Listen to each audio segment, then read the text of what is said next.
민중의 소리 이완배 기자 함께하겠습니다. 이완배 기자님. 네, 안녕하십니까? 네, 오늘 어떤 이야기 해볼까요? 지금 방송하는 날 기준으로 4일의 가장 빅 뉴스는 SK그룹 이혼 이야기입니다. 노소영 관장이 굉장히 세게 걸었던데요. 1조 예. 3천억 원 정도를 달라는 이혼 소송을 걸었는데 이 소식을 저녁 늦게 나왔고 네. 제가 다른 일 때문에 자세히 보지를 못해서 굉장히 흥미로운데 이 이야기는 다음 주로 미루도록 하겠습니다. 네. 그리고 오늘은 마찬가지로 재벌 이야기인데요. 제가 개인적으로 폭행 전문 그룹이라고 종종 부르는 한화그룹의 3세 승계자 용각이 조금 드러났습니다. 예. 한화는 김승현이라는 절대군주가 지배를 하고 있죠. 그런데 이 김승현에게 아들이 셋이 있습니다. 네.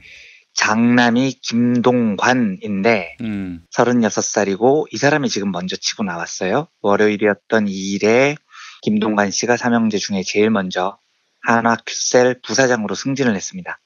근데 한화가 전통적으로 부사장이라는 직책이 그렇게 많지 않은 그룹입니다. 이 그룹의 고위 임원 숫자 자체가 별로 안 많습니다. 그래서 부사장이면 무지 높은 거죠. 그런데 형제 중에 장남이 제일 먼저 부사장이 됐고 요 인사도 김승현 회장이 직접 지시했다는 이야기가 있어서 장남이 사실상 차기 대권에 가까워진 게 아니냐는 이야기가 나옵니다. 게다가 아직도 우리나라는 장자승계라는 중세 구닥다리 웃긴 전통이 있죠. 네. 사실 자식들한테 그 큰 기업을 물려주는 것도 국제 표준으로 보면 코미디인데 네. 예를 들어서 LG는 아들이 없다는 이유로 딸이 멀쩡히 있는데도 양자를 들여서 지금 그룹을 물려준 거죠. 그러니까 지금 그룹 총수인 구강모 회장은 전임 구본무 회장의 친아들이 아닙니다. 원래는 조카죠. 생각해 보십시오. 이걸 외국인 투자자들한테 어떻게 설명을 할 겁니까? 야, 니들 회장은 어떻게 회장이 됐냐? 그게 원래 아빠가 첫째 아들한테 물려주는 전통이 우리한테 있는데 여기서 놀라 자빠질 텐데요. 그 다음 설명을 어떻게 할 겁니까? 예. 근데 우리는 딸이 안 되거든. 딸이 있긴 있는데 아들이 없어서 조카를 양자로 들여서 지금 회장을 시켰어. 이걸요, 설명을 하면 어느 나라 투자들이 알아듣겠냐고요. 아무튼 이런 개떡같은 전통이 있어서 한화도 장남 김동관 씨가 여러 면에서 3세 승계자로 매우 유리해 보이기는 합니다. 물론 아직 결판이 난 건 아니죠. 경쟁자들의 면면도 잠깐 보죠. 이 경쟁자들 이야기는 하도 많이 드려서 짧게 하겠습니다. 형제. 네, 그렇죠. 아랫동생인 김동원, 한화생명 상무. 이 사람은 그 유명한 김승현 보복 폭행 사건의 당사자입니다. 청계산. 네, 그렇죠. 21살 때 북창동 룸사롱에서 술 퍼마시다가 종업원들한테 얻어 터져요. 그러니까 열받은 아빠 김승현이 명동파, 만보파, 범서방파 이런 조폭들을 이끌고 보복 폭행을 했던 그 당사자가 바로 요 인간입니다. 예. 그런데 이 인간은 자기 때문에 결국 아버지가 구속이 됐는데도 정신을 못 차리고 4년 뒤에 뺑소니 교통사고를 내요. 그래서 700만 원인가 벌금을 받고요. 그 다음 해에는 대마초를 피우다가 걸립니다. 진짜 웃기는 놈인 거죠. 근데 지금 얘가 한화생명의 상무입니다. 상무. 그 동생인 삼남 김동선, 얘도 이제 한 3-4번 말씀드린 것 같은데요. 2010년 용산구 고급 주점에서 여종업원 성추행, 그 다음에 술집 유리창을 박살내서 전과 1범입니다. 2017년에는 한 술집에서 술 처먹고 종업원을 두들겨 패서 전과 2범. 이때는 자기를 붙잡아가는 순찰차 하나를 박살을 낸 적도 있습니다. 그리고 같은 해 9월, 그러니까 집행유예 상태에서 네. 김앤장 변호사들 회식하는 데 끼어들어가지고 변호사들을 두들겨 패서 전과 3범입니다. 이 자리에서 변호사들한테 전설의 영화 대사, 너그 아버지 뭐 하시노? 뭐 이걸 했다는 겁니다.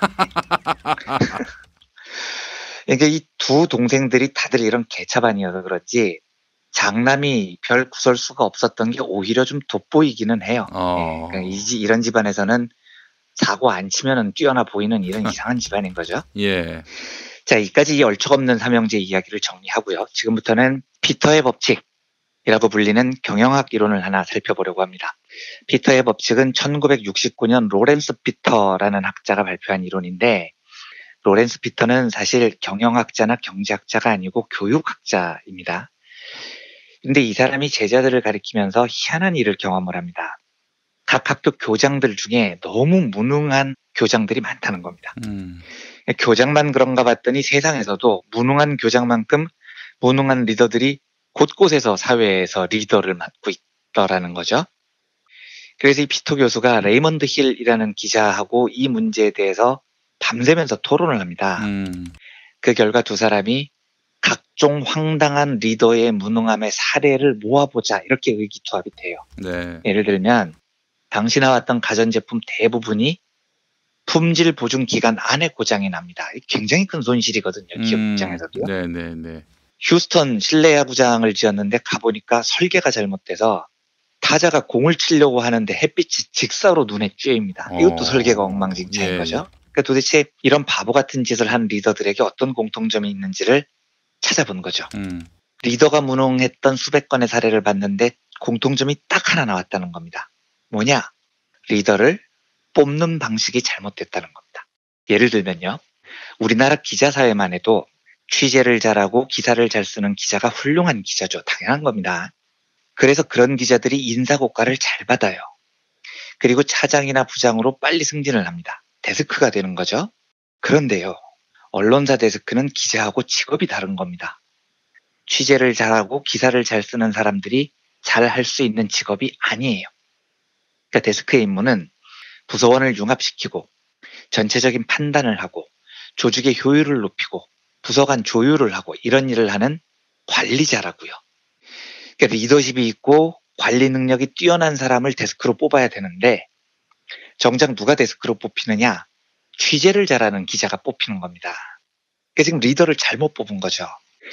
이번에 자유한국당에 인재랍시고 영입한 이진숙 기자가 있죠. 전 대전 MBC 사장이요.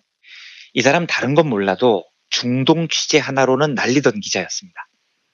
유명한 종군 기자였죠. 그런데 이 사람이 중동에서 전쟁 취재를 잘 하니까 인사고과가 좋아지고 나중에 임원이 되는 겁니다. 그러니까 이게 지금 임원의 자격이 있는 자를 임원으로 뽑은 게 아니고요. 사막에서 취재자라는 애를 임원에 앉히니까 조직이 개판이 된 겁니다. 그래서 이 사람이 대전 MBC 사장, 굉장히 중요한 직책을 맡았을 때 대전 MBC 지역 뉴스에서 지역 소식을 전하는 게 아니라 중동 뉴스를 막 내보냈다는 거잖아요. 미친 짓이죠. 그런데 왜 이 짓을 하느냐? 사장이 아는 게 중동밖에 없으니까 그런 겁니다. 경영자가 경영을 해야 되는데 CEO 머리에 들어가 있는 게 중동밖에 없으니 대전 지역 뉴스에 중동 소식을 틀고 자빠진 겁니다. 저는 그때 그 이야기를 처음 들었을 때 설마 에이 하고 제가 찾아봤어요. 그랬더니 대전 동구에 중동이라는 동이 실제로 있어요. 그래서 저는 이진숙 사장이 중동 뉴스를 틀었다길래 그 중동이 사막 중동이 아니고 대전광역시 동구 중동 소식을 전한 줄 알았습니다. 근데 그게 아니고 진짜로 바그다드 중동 소식을 지역 뉴스 시간에 내보냈다는 겁니다. 미친 짓이죠. 로렌스 피터가 수백 건의 무능 경영 사례를 조사해 보니까 거의 모든 조직에서 이런 일들이 벌어집니다. 그래서 하나의 법칙으로 정리를 하죠. 뭐냐면 모든 승진이란 자기가 잘하던 일에서 못하는 일로 옮겨가는 과정이다. 조직에서 일을 열심히 해서 능력을 인정받은 사람은 승진을 한다. 하지만 승진한 지위에 오른 그 사람은 완전히 새로운 업무를 맡게 되고 그 업무에 대해서 전혀 모르는 사람이 리더가 된다라는 게 이 법칙의 요지입니다. 그러니까 안철수 씨도 이런 경우입니다. 백신을 잘 만드는 사람이에요. 이 사람은 IT 개발자로서는 소질이 있었죠. 그런데 이 사람은 사회적으로 정치적으로 승진을 하고 싶었던 겁니다. 더 높은 자리에 가고 싶었어요. 그게 뭐냐? 대통령입니다. 그런데 IT 개발자와 대통령은 완전히 다른 직업입니다. 그런데도 안철수 씨가 유력 대선 후보가 된 이유가 IT 개발자로서 너무 잘했다는 거잖아요. 그러니까 이게 지금 중동 취재를 잘한 사람에게 그 대가로 갑자기 당대표나 대통령을 맡긴 뭐 이런 겁니다. 그러니까 이게 잘못된 승진체계라고요. 그러니까 TV 토론에 나와서 갑철습니까 뭐 이런 헛손질을 하는 거죠. 그래서 로렌스 피터는 누군가가 어떤 일에 뛰어난 역량을 보이면 그 역량을 계속 발휘할 수 있는 영역을 제공을 해야 되는데 정작 회사에서는 전혀 다른 관리자의 자리, 임원으로 승진시켜버리기 때문에 문제가 생긴다고 지적을 하는 겁니다. 기자도 사실 뛰어난 기자가 서양처럼 60세, 70세 백발을 날리면서 취재를 해야 되는데 우리나라에서는 43세쯤에 데스크가 안 되면 무능한 사람으로 찍혀서 회사에서 쫓겨나죠. 그러니까 이 모든 비효율의 원인은 승진을 하기 위해서 노력하는 분야와 승진을 해서 담당하는 분야가 다르기 때문이라는 겁니다. 그러니까 재벌의 승계도 마찬가지입니다. 재벌 자식들도 아무 짓도 안 하는 것 같지만 사실은 총수에 오르기 위해서 노력이라는 걸 합니다. 어떤 노력이냐? 아버지한테 잘 보이는 거예요. 그러니까 하나그룹 3세 승계도 아들 셋 중에 하나인데 누가 승자가 되느냐? 김승현한테 잘 보인 놈이 되는 겁니다. 그러면 얘들은 평생 뭐만 연구를 할까요? 아빠 심기 파악하는 거, 아빠한테 복종하는 거, 이런 것만 연구를 합니다. 그래서 우리나라 재벌 3, 4세들은 아빠 눈치 보는 데는 도통한 전문가들입니다. 그래서 그 분야에서 업적을 발휘해서 총수가 됐습니다. 그때부터는 완전히 다른 일을 해야 됩니다. 경영을 해야 돼요. 근데 평생 아빠 눈치만 보고 산 애들이 경영을 어떻게 합니까? 할 줄 아는 게 아빠한테 복종하는 거, 아빠 심기 살피는 거니까 결국 하는 짓은 내 부하들도 똑같이 나한테 하라고 강요를 합니다. 왜냐하면 아는 게 그거밖에 없거든요. 우리나라 우파들이 물고 빠는 사상가가 한 명 있습니다. 네. 열린 사회와 그 적들이라는 명절을 쓴 영국 철학자 칼 포퍼입니다. 근데 왜 우리나라 우파들이 포퍼를 좋아하냐면 포퍼가 전체주의와 예언주의, 역사주의라고 하는데 이걸 혹독하게 비판했던 학자이기 때문입니다. 그래서 포퍼가 제일 신랄하게 비판했던 학자가 마르크스입니다. 마르크스는 인류의 역사가 언젠가는 공산주의로 귀결될 것이다 라는 주장을 펼쳤죠. 그런데 포퍼는 점쟁이도 아니고 이게 뭐 하는 짓이냐, 웃기지 마라 라고 마르크스를 비판을 합니다. 그리고 포퍼는 열린 사회를 매우 중시했습니다. 그러니까 전체주의, 권위주의는 절대로 진리에 다가갈 수 없다고 믿었던 사람이에요. 아니 그러면은 보수가 좋아할 수가 없는 거 아닙니까? 그렇죠. 그런데 보수가 이 사람을 좋아했던 이유는 뭐냐면 마르크스를 비판하기 때문입니다. 예. 제가 그 얘기를 지금 드리려고 하는 건데요. 네네. 제가 포퍼는 진리에 그나마 근접하려면 끊임없이 의심해야 된다. 그리고 끊임없이 비판해야 된다. 그래서 진리를 툭 하고 발견하는 게 아니라 진리에 조금씩 다가가는 겁니다. 오류를 조금씩 줄여나가는 게 그나마 가장 정답에 가깝죠. 이걸 위해서 제일 필요한 건 끝없이 비판하는 것이 허용되는 열린 사회여야 한다는 겁니다. 민주주의가 돼야 된다는 거죠. 그런데 우파가 좋아하는 이유가 이거지만 포퍼는 그런 면에서 동구사회주의를 너무 싫어했어요. 전혀 민주주의지 않잖아요. 네. 공산당을 비판하는 세력은 잡아 가두잖아요. 포퍼가 보기에는 이건 개판 5분 전 사회인 겁니다. 그래서 포퍼가 마르크스주의와 동구사회주의를 혹독하게 비판했다는 이유로 우리나라 우파들이 이 사람을 물고 빠는데 저는 개인적으로 포퍼를 매우 높게 평가합니다. 저 역시 자유로운 시민들의 무제한적인 비판이 이 사회를 진보시킬 것이라고 확신하는 사람입니다. 그리고 동구사회주의가 보여줬던 비민주적인 엘리트주의는 완벽하게 잘못됐다고 굳게 믿어요. 우리의 미래가 공산주의라는 어떤 정해진 진리로 나아갈 것이라는 예언도 웃기는 소리라고 저는 생각합니다. 우리의 미래는 우리 손으로 개척하는 열린 결말을 가지고 있는 그 무엇이지 신이나 어떤 학자가 정해준 무엇일 리가 없습니다. 그래서 만약에 포퍼가 우파 사상의 기둥이라면 저는 진짜 그게 우파라면 우파를 존중하고 존경할 자신이 있어요. 열린 사회를 지향하는 포퍼의 신념은 그만큼 훌륭합니다. 그런데 우리나라 우파들이 그렇게 물고 빠는 포퍼가 이런 말을 합니다. 미래의 지도자를 선정하거나 교육한다는 이념이야말로 자기 모순적인 것이다. 어쩌면 신체적인 탁월성이나 물리적인 탁월성의 면에서는 어느 정도 그런 선택과 교육이 가능할 수도 있다. 하지만 지적 탁월성이라는 면에서는 절대 그렇지 않다. 지적 탁월성의 본뜻은 비판 정신이며 지적인 독립성이다.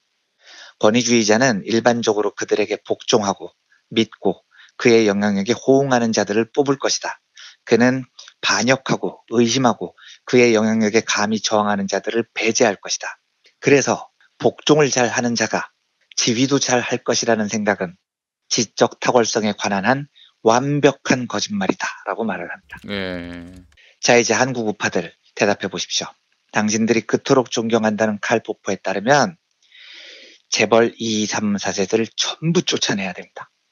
왜냐하면 단지 총수의 자식이라는 이유로 미래의 지도자로 미리 정해놨고 얘들을 잘 가르쳐서 지적 수준이 높은 좋은 경영자가 될 것이다. 웃기는 이야기라는 겁니다. 이게요. 포퍼는 지적 수준의 본질이란 비판 정신과 지적 독립성이라고 단언합니다. 그러니까 만약에 재벌의 자식들의 지적 수준이 높을 수 있는 경우는 딱 하나밖에 없어요. 아버지가 경영하는 걸 보고 아이씨 저렇게 하면 되겠어? 아빠 바보야? 그렇게 하면 안 돼. 이렇게 비판할 줄 아는 자기만의 지적 독립성을 가진 존재였을 때 그 가능성이 그나마 신랄만큼이라도 있는 겁니다. 그런데 평생 아빠 눈치만 보고 아빠한테 복종해서 총수자리 따내려고 노력했던 애들에게 비판 정신이 어디 있고 지적 독립성이 어디 있겠습니까? 그래서 포퍼가 다시 말하죠. 복종을 잘하는 자가 지휘도 잘한다는 생각은 지적 탁월성에 관한 한 완벽한 거짓말이라고요. 아버지에게 잘 보여서 총수가 된 자, 복종으로 총수가 된 자, 이 사람이 기업을 잘 경영할 가능성이 있느냐? 0%입니다. 완벽한 거짓말이라는 거죠. 오늘 드린 긴 이야기를 요약하면 피터의 법칙과 포퍼의 이론에 따르면 한국 재벌 시스템에서 좋은 경영자가 나올 확률은 단언컨대 없습니다. 일말의 기대도 없는 겁니다. 하나그룹이 3세 승계를 구체화한다는데 어떤 분은 저한테 야 그래도 장남이니까 그나마 대마초 사범이나 폭력전과 삼범인 둘째나 셋째보다는 나은 거 아니냐 이렇게 물어보시던데요. 네. 낫겠습니까? 네. 50보 100보인 거죠. 부디 저는 우리 사회가 한시바삐 리더를 고르는데 이런 중세 봉건적인 방식을 사용하는 후진 사회에서 정말로 좀 탈피했으면 좋겠습니다. 네. 그런 간절한 소망을 담아서 오늘 하나그룹 3세 승계와 피터의 법칙에 관한 이야기를 나눠봤습니다. 네, 알겠습니다. 이완배 기자님 수고 많이 하셨습니다. 네, 다음 주에 뵙겠습니다. 감사합니다. 다음 주에 뵙겠습니다. 감사합니다.